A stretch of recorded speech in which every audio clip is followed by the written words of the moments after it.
We see quotes like this all the time, right? And it's easy to agree with that conceptually, but in a busy world, it's often very easy to fail to implement the idea of doing the basic things correctly. And that's the way I feel about blood pressure.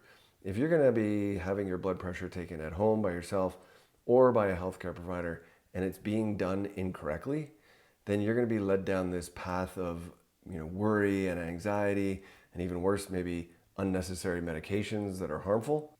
So we have to do the simple things correctly. Now, this is a video that I pulled from the internet from the American Heart Association. So I'll leave a link in the description below. Now, as you watch it, think about the last time your blood pressure was taken. Was it done correctly? A full bladder can add 10 millimeters of mercury to your blood pressure. Not having your back supported or your legs on the floor can add 6.5 points. Having your legs crossed can add 2 to 8 millimeters of mercury. Talking or actively listening while you're having your blood pressure taken can add up to 10 millimeters of mercury. Having the blood pressure cuff placed over clothing adds anywhere from 5 to 50 points to your blood pressure. And if you're not using the correct cuff size, you can add 2 to 10 millimeters of mercury. And if your arm isn't supported, or if it isn't at the level of your heart, you can add another 10 points. So when you go into a healthcare provider's office and people are rushing around and you're rushed and there's a lot of talking going on while your blood pressure is being taken and nobody screened you to see if you had coffee before you come in, and they place the cuff over like a shirt with a sweater on top of that, you can see how these errors add up so that, you end up with a false reading.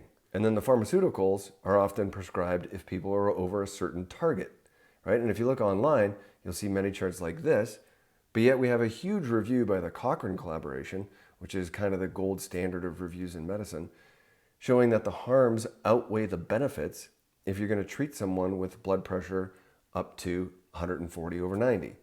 Okay, so they say, for the general population of persons with elevated blood pressure, the small benefits of trying to achieve a lower blood pressure target rather than a standard target of less than 140/90 do not outweigh the harms. Now, before you stop taking your medication, just please understand this was a general review, and things obviously change depending on, if you have diabetes or if you have a previous stroke or if you have kidney disease or, some other condition. So my point is, when you have all these people where their blood pressure is being taken incorrectly and maybe our targets for blood pressure perhaps a bit too aggressive, you can see why so many people are on antihypertensive medications, right? So next time you're at your doctor's office, make sure that they're taking your blood pressure correctly. Just go through this list and don't be afraid to speak up, right? Or if you're doing it at home and you're looking for like patterns and trends, make sure you're doing it consistently, following these rules and doing it in the same time of day, every day, if you're looking for a pattern or a trend, right? So get the basics done correctly, right? Focus on the fundamentals. Whatever cliche you want to use, doesn't matter. All right, so remember, your health is in your hands. All right, bye.